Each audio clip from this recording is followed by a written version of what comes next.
Well, hello, Facebook friends and family. Welcome, welcome. Today is day 16 of 21, and today's topic is self-esteem.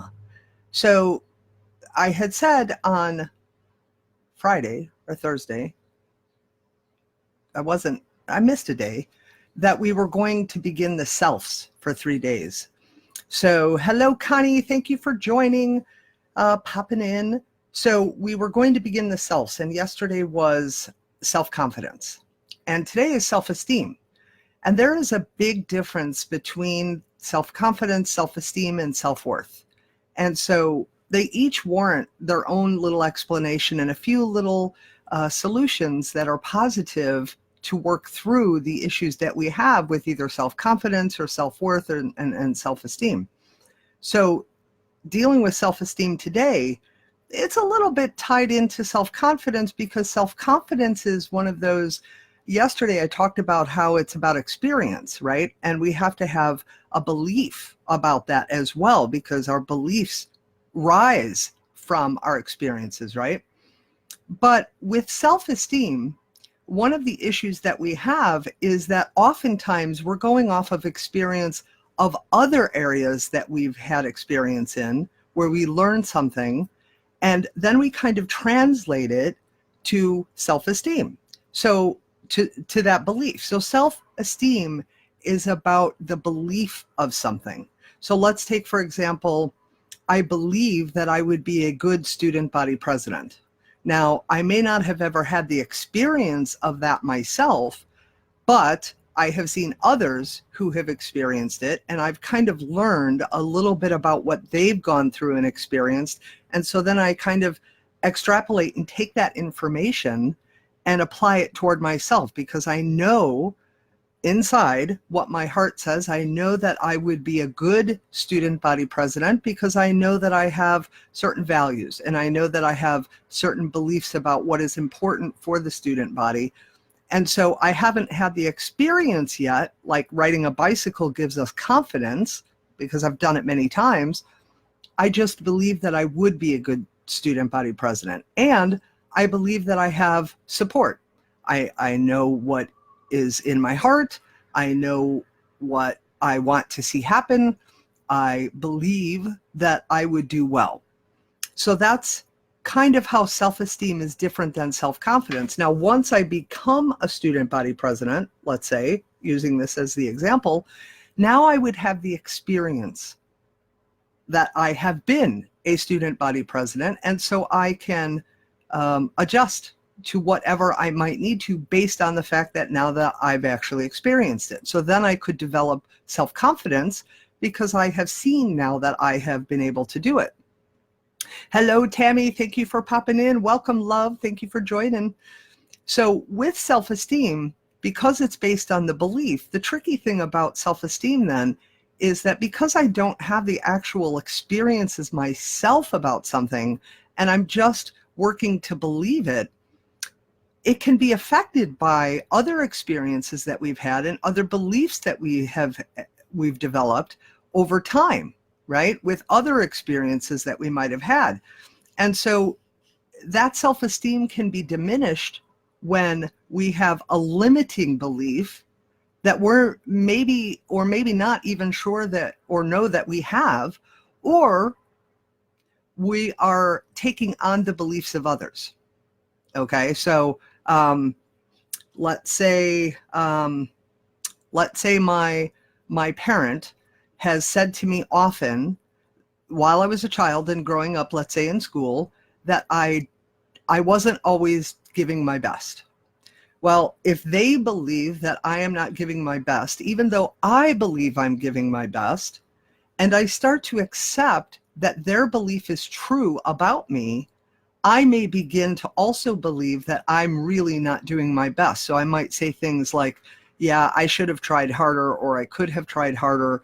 And especially if I get confirmation from, let's say, a teacher or somebody else who says, Susan, I know that you really worked hard on this, but I believe you could have done a little better, or I believe you could have tried a little bit harder. Well, now I'm taking on their belief about me, and it kind of counters what I believe about myself. Like, I don't understand this material as well as they think I do, or as well as they expect me to or want me to. And I'm struggling. And I'm trying as hard as I can. I don't know what else I can do, but all these people are saying I could have tried harder. So that must be true. And so then I adapt and I adopt their belief. And all of a sudden, now I'm starting to look at myself going, you're not trying that hard, or you could try harder, or you didn't really give it your best.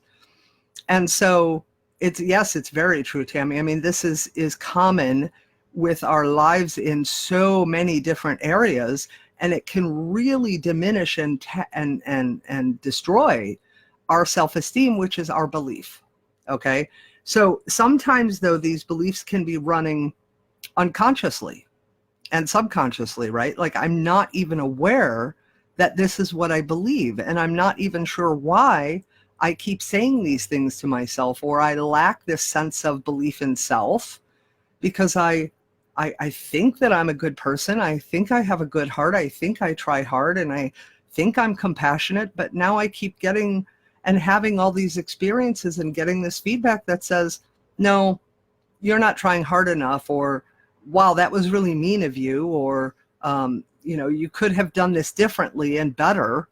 And so we hear all those judgment words like better and should have and could have and would have, the whole coulda, woulda, shouldas.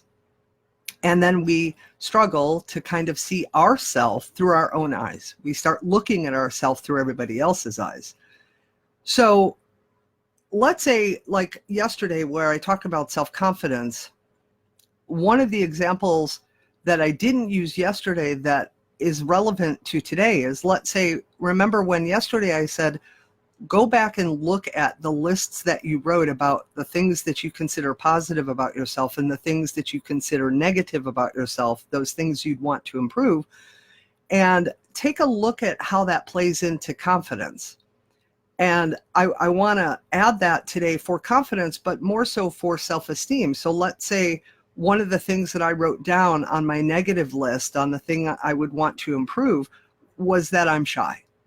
Okay. Now, it's not a good thing or a bad thing. It's just, if that is relevant to you, then you may have written that down and said, I don't like the way my shyness sometimes affects me in my life. And so I consider that to be something I would like to improve. So let's say I'm not very confident that I will, be able to deal with this situation or meet new people because I'm shy. All right. So like yesterday, I don't feel this confidence because there is this shyness in me that seems to prevent me from being able to feel comfortable in meeting new people. Now that's with confidence. Let's say now with self-esteem, the belief, because I believe I am shy, and because I believe that all these experiences I have or have had seem to make it difficult for me to meet new people, now I'm diminishing the confidence, but now I'm diminishing the self-esteem too, because my belief says that I am shy and I have trouble meeting people. Does that make sense?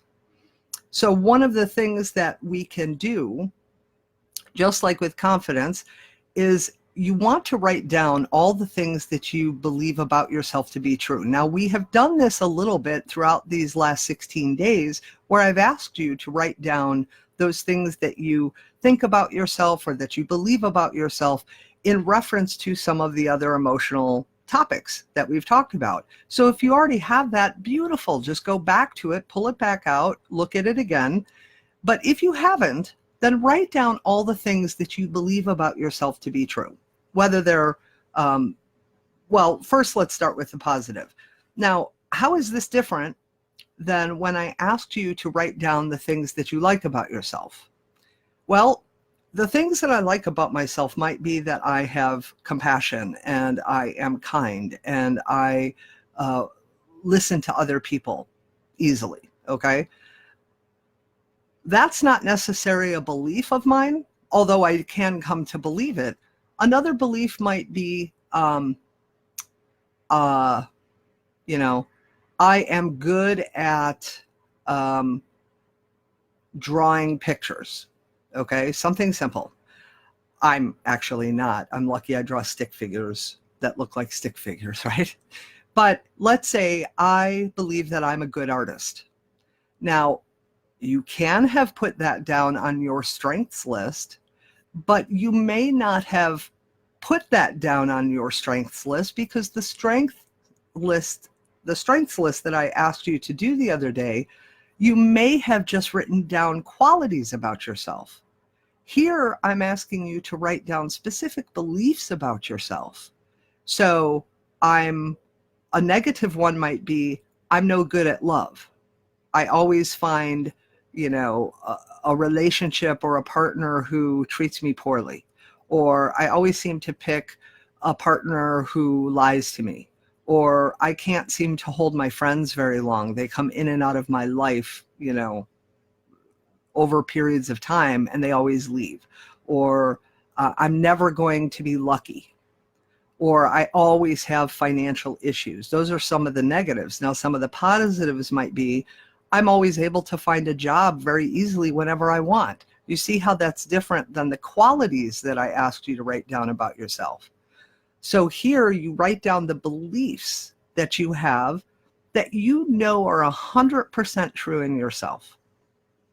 Then you write down the negative beliefs that you hold about yourself that you think are true, but could be lies. Things like, I'm not good enough, I'm a loser, I will never find love, I will never have anything stable. Those beliefs, those negative beliefs, or another one like, I'm not motivated. That's a big one for a lot of people, right? I procrastinate all the time. Now, you may have written down procrastination on your negative qualities or limitations or things you wanted to improve. But here I'm asking you to take it to a different level, that it's not just a quality, you're actually applying it to these areas in your life where you have seen yourself struggle, right? So I tend to always procrastinate. All right. Now, just like in other days of these lives where I asked you to look at those negative things and ask a question, it's going to be the same thing, but now it's specifically about your self-esteem. So if you were to write down, I always procrastinate, look for one time. I'm not asking you to look for a bunch of times. There may be a bunch of times that you were not procrastinating, but at least look for one time where you didn't procrastinate. Just one time. Because it's important for you to see that that belief that you hold about yourself is probably not true. You have to then ask yourself, is this a belief that I have come to believe, or is it a belief that I have because someone else taught it to me or created situations where they said it so many times to me that I learned to believe it about myself, even though I wasn't really sure I believed it. So let's say I do have a tendency to procrastinate, and I write that down and I go, well, I think that's true about me, but let me look for one time where it wasn't true. And I see one time, and then I start to see another time and another time where it wasn't true. And I go, wow, okay, I guess I don't procrastinate all the time. I have procrastinated sometimes, but not 100% of the time. All right, so where did I learn that? Oh, well, maybe growing up in school, my teacher always said, why do you wait to the last minute, Susan, to turn in your assignments? So I hear that and I think, oh, I must be taking too long to get it in. I'm waiting till this last minute. I thought the due date was Tuesday, and I turned it in on Tuesday. But I'm seeing all these other people who turned it in on Friday or Monday, right? And I go, oh, well, then I must be taking too long. And I hear these things over and over. And so I believe then this thing about me that over time, because our mind looks for evidence to prove itself right 100% of the time, it will now look through the lens of finding evidence to prove that belief to be true. I hope that makes sense. So when you are looking at whether or not this belief is yours or someone else's, you're then able to kind of work through the layers to determine, is this really something I believe about myself or not? And if you should find it's something that you do believe about yourself that is what we would call maybe negative or unhealthy or kind of destructive, or it limits you or holds you back, then the important thing is to look at, again, where did I learn this and how can I change this? How can I adapt and adopt a new belief? Are there experiences that I can engage in? Are there situations that I can engage in to feel more confident and feel more esteem, to learn to believe it, right? Are there things I can do that can prove to me and shift that mindset within your mind that is looking for evidence to prove itself right, that this is a negative, unhealthy, bad thing, even though down deep you know that that's probably not true. So I hope that makes a bit of sense. The selves can be very tricky because so many of us have learned to kind of mush together self-confidence, self-worth, and self-esteem. Now, self-confidence is, it's not one of those that are as easily mushed together with self-esteem and self-worth, but self-esteem and self-worth together are often interchanged with each other to almost kind of mean the same thing, but they're not, right? So, and I'm going to repeat this tomorrow too, that self-confidence is about the experience. I've already had directly the experience, and I've learned to feel confident with it, strong in it, because I've had this experience or set of experiences that show me. Self-esteem is this belief that I often base on beliefs I have from other non kind of related experiences, or I take the beliefs of others about those experiences and I pull it in toward myself, but I still need to have the experiences myself in order to get it, right? To understand it. So I hope that helps a bit. The important things are really all of these emotional topics.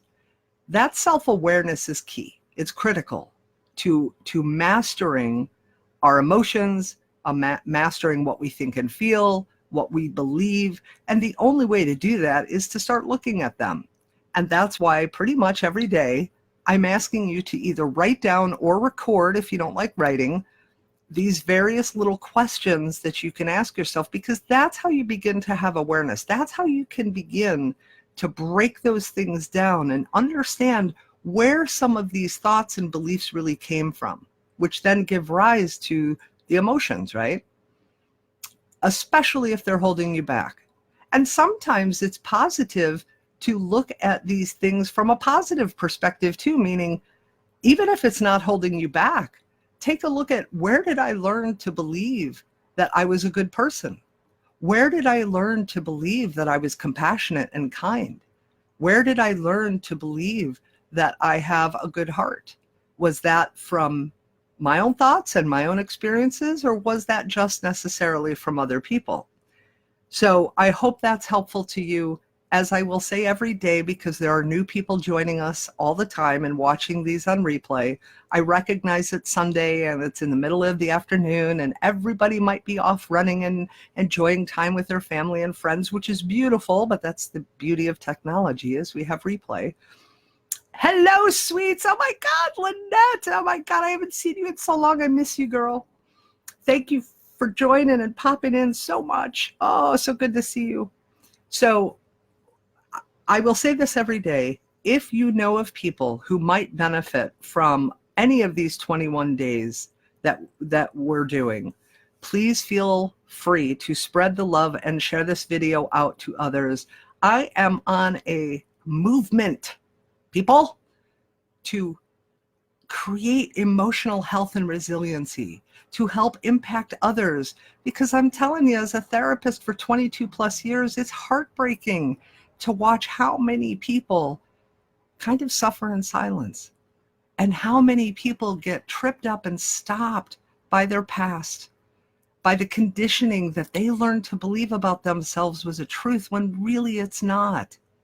That is how we have kind of emotional freedom and emotional mastery, so that we can follow our dreams and live our passions and step into the infinite possibilities that we all have inside of us. So please feel free to share the love of these videos. If you would like the MP3 of the entire 21 days that won't just be extrapolated from these lives, I love you all, but I will leave out the whole hellos, welcomes, thank yous for popping in. It will just be the content and the solutions. So far, it looks like a good 8, 10, 12 hours of content. Then please feel free to make sure that you drop me your email address so that I can get that MP3 to you. And for now, I hope that you are going to have a beautiful day of belief that you are an amazing soul, and that your existence on this planet is here now at this time in our evolution to help create impact. It can be small, it can be big. And I trust that you will go forth and learn to believe in those areas within yourself that you have not believed so easily before, so that you can have that dream that you want for yourself. I will be back tomorrow at 2 p.m.